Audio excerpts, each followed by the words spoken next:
आज के समय में सोशल मीडिया एक ऐसा प्लेटफॉर्म बन चुका है जहाँ पे हर कलाकार अपनी कला को दिखाना चाहते हैं। खास करके वैसे कलाकार जिनकी कला आज तक दुनिया वाले ने नहीं देखा है। इसी सोशल मीडिया का सहारा लेते हैं और इसी सोशल मीडिया के जरिए अपने हुनर को लोगों तक पहुँचाना चाहते हैं और रातों रात स्टार भी बन जाते हैं। तो वहीं पे बहुत से कलाकार हैं जो इस सोशल मीडिया पर आते तो हैं अपने कला को दिखाने के लिए, लेकिन ये सोशल मीडिया पे प्यार और मोहब्बत के चक्कर में फंस जाते हैं। लेकिन ये सोशल मीडिया का प्यार और मोहब्बत बहुत कम चांस ऐसा होता है जो इसमें से सक्सेस होते हैं। आज की कहानी में भी एक लड़की अपने हुनर को दिखाने के लिए इसी सोशल मीडिया का सहारा लेती है, लेकिन जब इस सोशल मीडिया पे आती है, इस सोशल मीडिया पे प्यार और मोहब्बत के चक्कर में फंस जाती है और एक व्यक्ति को अपनी दिल दे बैठती है और फिर दोनों में लव अफेयर शुरू होता है। लेकिन इस प्यार का अंत कुछ इस तरह से होगा शायद किसी ने सोचा भी नहीं था। वाकई में दोस्तों, आज की जो कहानी है ये आपको भी कहीं ना कहीं सोचने और समझने पर मजबूर कर देने वाली है। नमस्कार दोस्तों, मैं जेपी पाल भोजपुरी, उत्तर प्रदेश जिला जौनपुर से। आज की जो एक घटना है उत्तर प्रदेश की, उत्तर प्रदेश का एक जिला पड़ता है बस्ती और इसी बस्ती का एक थाना पड़ता है कलावरी।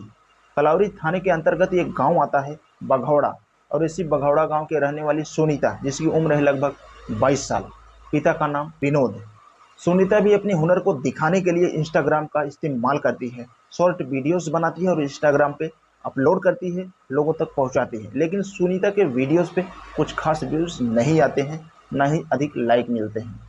इसके बाद वो बहुत परिश्रम करती है, लेकिन फिर से वीडियो अपलोड करने के बाद में भी कुछ भी रिस्पॉन्स नहीं मिलता है। अब सुनीता क्या करे? इसीलिए सुनीता अब काफ़ी परेशान हो उठती है और एक दिन अपने तमाम वीडियोस का एनालिसिस करना शुरू कर देती है। जब सारे वीडियो का एनालिसिस करना शुरू करती है तो सुनीता देखती है कि एक व्यक्ति जिसका नाम है राकेश, जब राकेश को देखती है कि उसके सारे वीडियोस को लाइक करता है, उसको भी बहुत अच्छा लगने लगता है। और फिर सुनीता तुरंत ही राकेश को एक फ्रेंड रिक्वेस्ट भेजती है और दोनों में दोस्ती हो जाती है। उसके बाद से सुनीता और राकेश में सोशल मीडिया के ज़रिए बातचीत होना शुरू हो जाता है। जब बातचीत शुरू हो जाता है, आखिरकार सुनीता और राकेश के बीच में इस तरह से बात होती है कि दोनों की बातें एक दूसरे को बहुत पसंद आने लगती है और दोनों के बीच में प्यार की कहानी शुरू हो जाती है। आखिरकार सुनीता और राकेश दोनों अपना अपना मोबाइल नंबर एक दूसरे को दे देते हैं और फिर मोबाइल के ज़रिए दोनों एक दूसरे से वीडियो कॉल पे बात करना शुरू कर देते हैं। जब दोनों में इस तरह की बातें शुरू हो जाती हैं, एक दिन राकेश सुनीता से मिलने के लिए कहता है। सुनीता भी राकेश से मिलने के लिए बेकरार हो जाती है और तुरंत ही सुनीता राकेश से मिलने के लिए तैयार हो जाती है। तब राकेश बताता है कि दरअसल मैं उत्तर प्रदेश के प्रतापगढ़ जिले का रहने वाला हूँ। जब सुनीता को मालूम चलता है कि दरअसल राकेश प्रतापगढ़ जिले का रहने वाला है तो सुनीता कहती है कि मैं तुमसे कैसे मिल पाऊंगी। इसमें राकेश कहता है कि इसमें घबराने की ज़रूरत नहीं है, मैं तुमसे मिलने के लिए मैं तुम्हारे गांव भी आ सकता हूं। और सुनीता तैयार हो जाती है। राकेश मिलने के लिए सुनीता के गांव पहुंच जाता है। लेकिन पहली बार जब सुनीता से मिलने के लिए राकेश सुनीता के गांव में पहुंचता है और जब सुनीता राकेश से मिलती है, राकेश को देख करके सुनीता को बड़ा अजीब सा लगता है, क्योंकि राकेश की उम्र लगभग 42 साल है। लेकिन राकेश जब सुनीता से मिलने के लिए जाता है तो ढेर सारे गिफ्ट और बहुत सारे पैसे भी लेके जाता है और सुनीता के ऊपर पहली मुलाकात में बहुत सारा रुपया खर्च करता है। और बहुत सारा जब खर्च करता है, सुनीता को भी कहीं ना कहीं अच्छा लगने लगता है। वो सोचती है कि 42 साल उम्र है तो क्या है, लेकिन इसके पास पैसा है। राकेश के प्यार को एक्सेप्ट कर लेती है। फिर दोनों लोगों के बीच में प्यार शुरू हो जाता है। राकेश प्रतापगढ़ से चल के सुनीता के गांव में आता है। दोनों से मुलाकात ये लगातार इस तरह से जारी रहती है। जब जब मुलाकात इनकी होती थी, फिर ऐसी ही मुलाकात में ये लोग एक दूसरे से संबंध भी बनाया करते थे। लेकिन इधर सुनीता जब राकेश से प्यार मोहब्बत करती है, उसी वक्त ही अपने गांव का रहने वाला पिंटू पांडे से भी लव अफेयर शुरू कर देती है, क्योंकि पिंटू पांडे सुनीता के ही हम उम्र का होता है।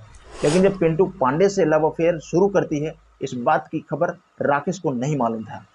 और फिर सुनीता पिंटू और राकेश दोनों को समय देना शुरू करती है और दोनों के साथ में समय गुजारना भी शुरू करती है। सिलसिला यूं ही चलना शुरू होता है कि एक दिन राकेश फिर से सुनीता से मिलने के लिए कहता है। सुनीता भी राकेश से मिलने के लिए बिल्कुल तैयार हो जाती है। 9 जनवरी 2023 सुबह सुबह राकेश जब अपने घर से निकलता है तो घर के लोगों से बताता है कि दरअसल मैं लखनऊ जा रहा हूँ एक बिजनेस के सिलसिले में। 9 जनवरी को राकेश जब अपने घर से निकलता है अगले दिन 10 जनवरी को राकेश का नंबर बंद हो जाता है और उसके बाद से राकेश का कहीं कुछ पता ठिकाना नहीं चलता है। इधर राकेश के भाई राजेश ने हर जगहों पर उसकी तलाशी करते हैं, लेकिन उसके बावजूद भी राकेश का नंबर बंद ही रहता है। आखिरकार जब राकेश का कुछ भी पता नहीं चलता है तो उसका छोटा भाई राजेश तुरंत पुलिस ऑफिस जाता है और वहाँ पे गुमशुदगी का रिपोर्ट करवाता है। पुलिस गुमशुदगी का रिपोर्ट दर्ज करती है और पूरा छानबीन की तैयारी करती है। पुलिस अब केस की छानबीन कर ही रही थी कि 12 जनवरी 2023 को सुबह सुबह ही इसी कलावरी थाना क्षेत्र में सुजौलपुर गांव की एक नदी में राकेश की डेड बॉडी मिलती है। पुलिस जब राकेश के डेड बॉडी को अपने कब्जे में लेके आती है, पुलिस सबसे पहले राकेश से शिनाख्त करने की कोशिश करती है। एरिया में तमाम लोगों से पूछताछ करती है, लेकिन कोई भी व्यक्ति राकेश को पहचान नहीं पाता है। तब जाकर के पुलिस वाले राकेश की पहचान करने के लिए उसका फोटो खींचकर सोशल मीडिया पे वायरल करते हैं। तभी ये फोटो राकेश के घर के परिजनों तक पहुंचती है। जैसे ही राकेश के भाई राजेश इस फोटो को देखता है, तुरंत इस फोटो को लेकर के नज़दीकी पुलिस थाने पहुंच जाता है। जब पुलिस वाले इस फोटो को देखते हैं, तुरंत ही राजेश को अपने साथ लेकर के कलावरी थाना पहुंच जाते हैं। वहाँ पे जा करके राजेश अपने भाई राकेश की शिनाख्त करता है। फिर पुलिस राजेश से पूछती है कि आखिरकार राकेश सुजौलपुर गांव में कैसे पहुंचा। इस पर राजेश कहता है कि 9 जनवरी को राकेश घर से ये कहकर निकला था कि मैं किसी बिजनेस के सिलसिले में लखनऊ जा रहा हूँ। 10 जनवरी तक मेरी बात राकेश से हुई थी, लेकिन एक बार जब राकेश का नंबर बंद हुआ, इसके बाद से कभी ओपन ही नहीं हुआ। मैंने राकेश को हर जगहों पर तलाश किया, लेकिन उसका कहीं कुछ पता नहीं चला। तब जाके मैंने नज़दीकी थाना में गुमशुदगी का रिपोर्ट दर्ज करवाया। पुलिस सबसे पहले राकेश का मोबाइल नंबर राजेश से मांगती है कि आखिरकार लास्ट में इसकी बात किसके साथ हुई। पुलिस जब राकेश का CDR निकालती है तो पता चलता है कि एक नंबर है जिससे वो लगातार बात कर रहा था। वो नंबर किसी और का नहीं बल्कि सुनीता का ही था। पुलिस तुरंत ही सुनीता को बघौड़ा गांव से अपने कस्टडी में लेकर थाने पहुंच जाता है और फिर सुनीता से पूछताछ करना शुरू कर देता है। पुलिस जब सुनीता से पूछताछ करना शुरू करता है, आखिरकार सुनीता भी अपनी सच्चाई कबूल कर लेती है। लेकिन जब इस प्यार मोहब्बत की पूरी कहानी पुलिस वालों को बताती है तो वाकई में दोस्तों, ये सुनने के बाद खुद राकेश के घर के परिजनों को भी अपने कानों पे यकीन नहीं हो रहा था। सुनीता कहती है कि जब मेरा राकेश के साथ लव अफेयर शुरू हुआ, राकेश जो कि 42 साल का उम्र का था, मैं उसे प्यार तो नहीं करती थी, लेकिन राकेश के पास बहुत सारा पैसा था। राकेश बोलता था कि मेरे पास बहुत सारा पैसा है। राकेश जब भी उससे मिलने के लिए आता था, बहुत सारा गिफ्ट और पैसा भी उसको दे देता था और उसके साथ में अपना समय व्यतीत करके राकेश अपने घर पे चला जाता था। सुनीता को लगता था कि राकेश के साथ में मेरी ज़िंदगी तो नहीं व्यतीत हो सकती है, क्योंकि राकेश की उम्र लगभग 42 साल थी। सुनीता राकेश से पैसे ऐंठने की तमाम तरकीबें निकालने के लिए ये सब षड्यंत्र रचती है। एक दिन जब राकेश सुनीता से मुलाकात करता है तो राकेश कहता है कि दरअसल मेरे पास कलकत्ता में एक फ्लैट भी है। जब इस तरह की बातें राकेश सुनीता से कहता है तो सुनीता भी अब राकेश से कहती है कि क्यों ना हम कोलकाता चलें तुम्हारे फ्लैट पे। तो राकेश भी इस बात पे बिल्कुल तैयार हो जाता है और सुनीता को कोलकाता लेके पहुंच जाता है। लेकिन जब सुनीता कोलकाता घूमने के लिए जाती है, खुद सुनीता को खुद अपने कानों पे यकीन नहीं हो पा रहा था।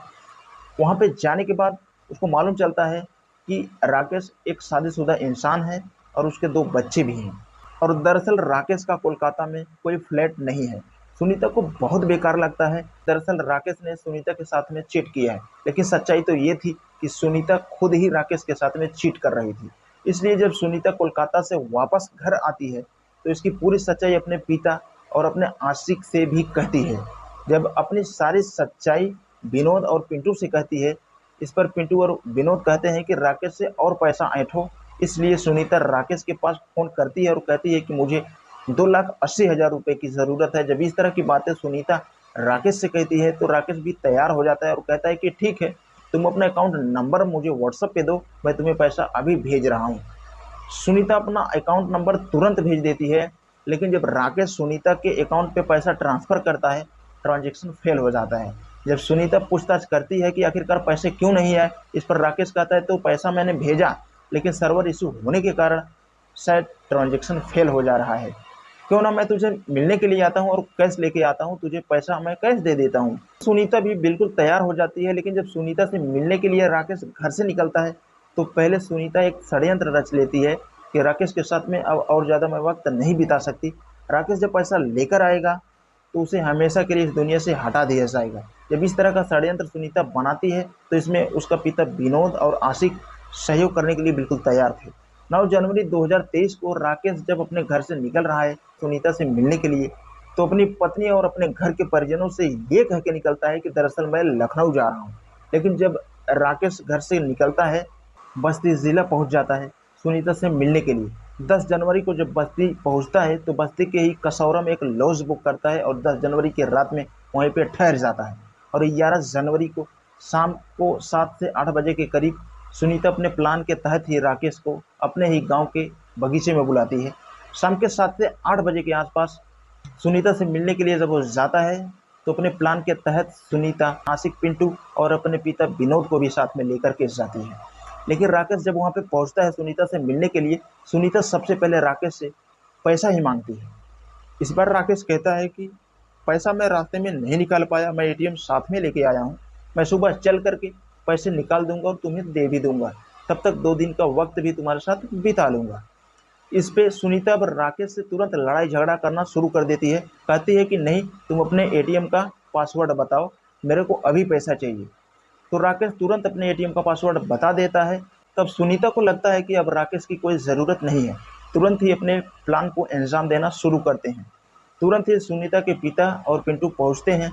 सुनीता के पिता विनोद राकेश का हाथ पकड़ता है और सुनीता राकेश के दोनों पैर पकड़ती है और फिर पिंटू राकेश का गला दबा के वहीं पे हत्या कर देता है। और फिर उसी रात को राकेश के डेड बॉडी को पिंटू और विनोद अपने बाइक पे ले जा करके सुजावलपुर नदी में ले जा करके फेंक देते हैं। फिर अपने घर पे ये लोग भाग जाते हैं।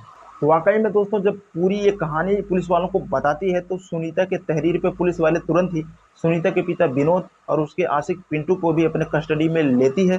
फिलहाल पुलिस ने इन तीनों को अपने कस्टडी में लेते हुए गंभीर धाराओं में मुकदमा दर्ज करके जेल भेज दिया है। तो दोस्तों, ये कहानी सुनाने का मेन उद्देश्य आपको जागरूक करना है, न कि किसी की भावनाओं को ठेस पहुंचाना। तो इस वीडियो के बारे में आपका क्या कहना है, आप कमेंट बॉक्स में अपनी राय ज़रूर दें।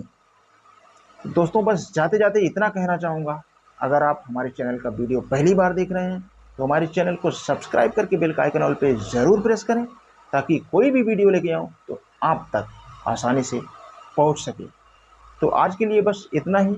मिलते हैं कल शाम 7 बजे किसी नेक्स्ट क्राइम स्टोरी के साथ।